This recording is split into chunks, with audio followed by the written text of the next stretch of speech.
Welcome back to my channel. अभी तक हमने जो कवर करा था 12th क्लास का बिजनेस का फर्स्ट चैप्टर में कि क्या नेचर था मैनेजमेंट के, क्या क्या फीचर्स है और क्या इंपॉर्टेंस है। अभी हम थर्ड पार्ट में, जिसने पहले दो पार्ट नहीं देखे मैं लिंक डिस्क्रिप्शन बॉक्स में मेंशन कर दूंगा। पहले वो दो पार्ट कवर करना, उसके बाद थर्ड पार्ट में आना, ठीक है। इस पार्ट में हम बेसिकली जो कवर करने जा रहे हैं वो आपका है लेवल्स ऑफ मैनेजमेंट। अभी तक हमने पढ़ा था क्या क्या इंपॉर्टेंस थी, क्या क्या नेचर था। अभी हम पढ़ेंगे कि मैनेजमेंट में जो हायरार्की होती है, जो लेवल्स होते हैं वो क्या क्या होते हैं। सो बेसिकली लेवल्स हमने तीन लेवल्स में हमने ऑर्गेनाइजेशन को हमने बांटा हुआ है। नंबर 1 में आता है हमारा टॉप लेवल ऑफ मैनेजमेंट, ठीक है। टॉप लेवल में क्या होते हैं? टॉप लेवल में वो होते हैं जैसे मतलब अगर फाइनेंस डिपार्टमेंट है तो फाइनेंस के चीफ कौन है, कंपनी के प्रेसिडेंट कौन है, कंपनी के चेयरमैन कौन है, कंपनी का सीईओ कौन है, कंपनी का चीफ मार्केटिंग ऑफिसर्स कौन है, चीफ मैनेजिंग डायरेक्टर कंपनी का कौन है, ठीक है। और जो लेवल 2 में हम लोग पढ़ते हैं वो होता है मिडिल लेवल ऑफ मैनेजमेंट, जिसमें हमारे कुछ रीजनल मैनेजर्स आते हैं, डिविजनल मैनेजर्स आते हैं, हमारे एचआर के मैनेजर्स आते हैं, हमारे डिपार्टमेंट्स के मैनेजर्स आते हैं, जैसे फाइनेंस के मैनेजर है, मार्केटिंग के मैनेजर है। यहाँ पे चीफ आते हैं, यहाँ पे मैनेजर्स आते हैं। और यहाँ पे कौन से आते हैं, जैसे जो लोगों से काम कराते हैं डायरेक्टली, जैसे हमारे मतलब सुपरवाइजर्स होते हैं, जैसे जो ऑपरेशन में जो काम करते हैं, जो लोगों से एक्चुअल में काम कराने ग्राउंड लेवल पे, वो आते हैं लोअर लेवल मैनेजमेंट में, ठीक है। तो अभी हम पढ़ते हैं कि टॉप इन सब का काम क्या है, इन तीन लेवल्स ऑफ मैनेजमेंट के काम क्या है। टॉप लेवल का काम क्या होगा, उनको जो हमारे चीफ हैं, जो हमारे कंपनी के मेन हैं, जो टॉप लेवल में बैठे हैं, उनका काम क्या है कि ऑर्गेनाइजेशन के गोल्स को सेट करना और स्ट्रेटेजीज़ बनाना कि क्या स्ट्रेटेजीज़ होगी जो उन गोल्स को अचीव करेंगे, और कौन उन मतलब कैसे मार्केट में कंपटीशन को मतलब सारी अपॉर्चुनिटीज़ को ग्रैब करना है, कैसे क्या इन्वायरमेंट बनाना है ऑर्गेनाइजेशन में वर्किंग का, क्या लोगों के मतलब वेलफेयर के लिए क्या करना है हमने एम्प्लॉयज़ के लिए, ठीक है। तो बेसिकली जो हम टॉप लेवल में हम लोग पढ़ते हैं उनका जो काम क्या होता है कि to formulate overall organisation goals को सेट करना और स्ट्रेटेजीज बनाना कि कैसे वो स्ट्रेटेजी सेट होंगी, ठीक है। सारे मेक श्योर करना कि सारे डिपार्टमेंट्स आपस में कोऑर्डिनेट होकर काम कर रहे हैं, तभी वो ऑर्गेनाइजेशन गोल्स को अचीव कर सकते हैं, ठीक है। और जो ऑर्गेनाइजेशन के जो भी वेलफेयर है, जो भी आगे जाके कुछ भी अगर ऐसे कुछ भी अगर गलती होती है तो बी अकाउंटेबल फॉर दैट, क्योंकि स्ट्रेटेजीज उन्होंने बनाई है तो उस चीज़ के लिए भी रिस्पॉन्सिबल वही रहेंगे, ठीक है।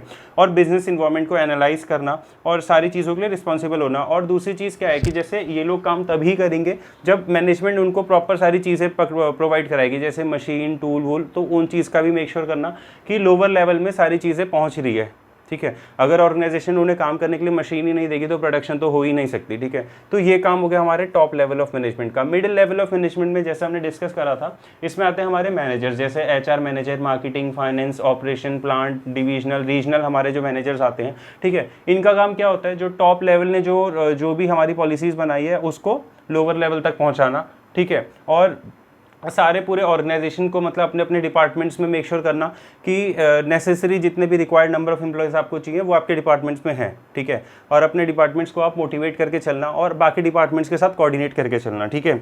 To interpret policies frame by the top management, ठीक है। To make sure their department has necessary number of personnels to assign necessary duties, जो भी उनको ड्यूटीज़ दी गई है, जो भी रिस्पॉन्सिबिलिटीज़ दी है, तो उन चीज़ को अच्छे से काम करना, ठीक है। टू कोऑपरेट करना पूरे डिपार्टमेंट्स के साथ, ठीक है। उसके बाद आ जाता है हमारा lower level of management. Lower level operation में क्या काम होता है, जैसे हमारे फोरमैन आते हैं, सुपरवाइजर्स हमारे इसमें बेसिकली आते हैं, हमारे यहाँ सेक्शन ऑफिसर्स आते हैं। तो इनका काम क्या है कि जो भी ऊपर से रिस्पॉन्सिबिलिटीज़ आई है उनका सबका पालन होना, ठीक है।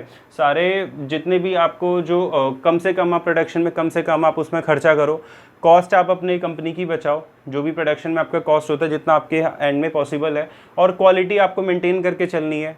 और उसके बाद आपका क्या आता है कि जैसे जो भी इनके ग्रीवांसेस हैं, जो भी इनके कंप्लेंट्स हैं, ऊपर पहुंचने से पहले ही उन चीज़ों को क्लियर हो जाए, उनका सॉल्यूशन आ जाए। अगर इनकी कुछ प्रॉब्लम है तो उसको ऊपर तक पहुंचाना, ठीक है। So to oversee efforts of workforce, to interpret with actual workforce के साथ इनको काम करना है, जितनी इंस्ट्रक्शन दी जा रही है मिडिल मैनेजमेंट के साथ वो फॉलो होनी चाहिए। सेफ्टी स्टैंडर्ड मेंटेन करने और मिनिमम से मिनिमम इनको अपना कॉस्ट भी कम करना है, ठीक है। और उसके बाद क्या है कि जो भी इनकी ग्रीवांसेस है उनको पूरा करना और मेक श्योर करना कि जो वर्कर्स को सेफ एंड वर्किंग इन्वायरमेंट हम प्रोवाइड करें। और उसके साथ अब हमारा जो नेक्स्ट टॉपिक हम पढ़ेंगे फंक्शंस ऑफ मैनेजमेंट हम करेंगे। ठीक है, अभी हमने पढ़ा कि क्या क्या मैनेजमेंट के लेवल्स होते हैं। अब मैनेजमेंट के फंक्शंस क्या क्या होते हैं। बेसिकली मैनेजमेंट के फंक्शंस को 5 ब्रॉड डेफिनेशंस में हमने डिवाइड करा है। अभी हम इनके बारे में थोड़ा सा पढ़ेंगे। आफ्टर दैट आपको पता लगेगा कि इन पे आपका इंडिविजुअल आपको टॉपिक मिलेगा, इन मतलब चैप्टर इन हर टॉपिक में मिलेगा। Basically there are 5 functions of management. Number 1 planning, number 2 organising, number 3 staffing, number 4 directing, number 5 is controlling. ठीक है, now what is planning. Planning का मतलब क्या होता है। प्लानिंग का मतलब अगर कोई भी काम मैनेजमेंट अगर स्टेप अपना लेने जा रही है तो they will make a plan in advance, like what to do, when to do and who is going to do, कि कैसे वो काम करना है, क्या हमारा गोल सेट होना चाहिए, कैसे उसको अचीव करेंगे। ठीक है, और नंबर 2 में आता है हमारा ऑर्गेनाइजिंग। अब हमने प्लान तो सेट कर लिया, अभी जब तक हम चीज़ों को इकट्ठा नहीं करेंगे कि उस काम के लिए हमें कोई एक अथॉरिटी बनानी है, कोई मतलब उन चीज़ों के लिए जो भी हम उस काम को करने के लिए हमारे को जो भी चीज़ें रिक्वायर्ड है उन चीज़ों को इकट्ठा करना।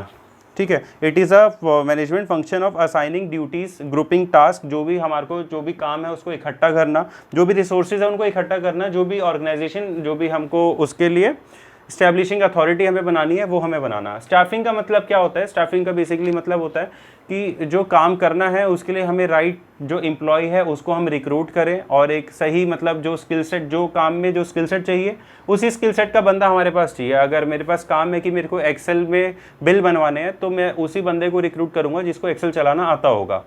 ठीक है, so it is concern with finding the right person for the right position at the right time. फिर उसके बाद नंबर 4 में हमारा आता है डायरेक्टिंग। डायरेक्टिंग का मतलब हमने प्लान भी बना लिया, रिसोर्सेज भी इकट्ठे कर लिए, लोगों को भी रख लिया। अभी डायरेक्टिंग में क्या आता है कि उनको मोटिवेट करते रहना। अगर वो मोटिवेट नहीं हो रहे हैं तो मतलब उनको मोटिवेट करना, अगर मोटिवेशन नहीं है तो उनका जो काम है वो अच्छे से नहीं कर पाएंगे। और लोगों से काम कराना बेसिकली कि वो सही डायरेक्शन में काम कर रहे हैं। ठीक है, it is a process of supervising, motivating, leading and communicating with the subordinate to achieve the organisation goal. अभी उनसे काम कराना होता है डायरेक्टिंग में। नंबर 5 में आता है हमारा कंट्रोलिंग। ठीक है, जब हमने सारी चीज़ कर ली है तो हमें ये भी मेक श्योर करना पड़ेगा कि हमारा नेसेसरी कंट्रोल भी उनके ऊपर है। अगर कुछ चीज़ जैसे मतलब जो स्टैंडर्ड हमने सेट करे हैं वो एम्प्लॉयज़ उन स्टैंडर्ड को अचीव कर रहे हैं, अगर वो स्टैंडर्ड नहीं अचीव कर पा रहे हैं तो क्या हमारे को चीज़ें इकट्ठी करनी पड़ेगी, क्या दोबारा करना पड़ेगा।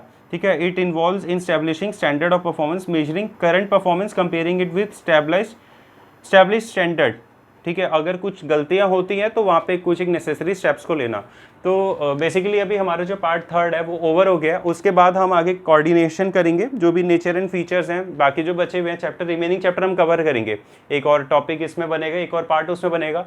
सो गाइस, जो भी जिसको भी ये टॉपिक हेल्पफुल लगते हैं, जो भी जिसको वीडियोस हेल्पफुल लगती है, प्लीज़ उसको लाइक करें, शेयर करें एंड कमेंट करें। अपने बैचमेट्स के साथ वीडियो को शेयर करें। एंड कुछ भी अगर आपको डाउट होते हैं तो आप उसे कमेंट सेक्शन में पूछें, मैं I will try to answer it. Thank you so much for watching the video.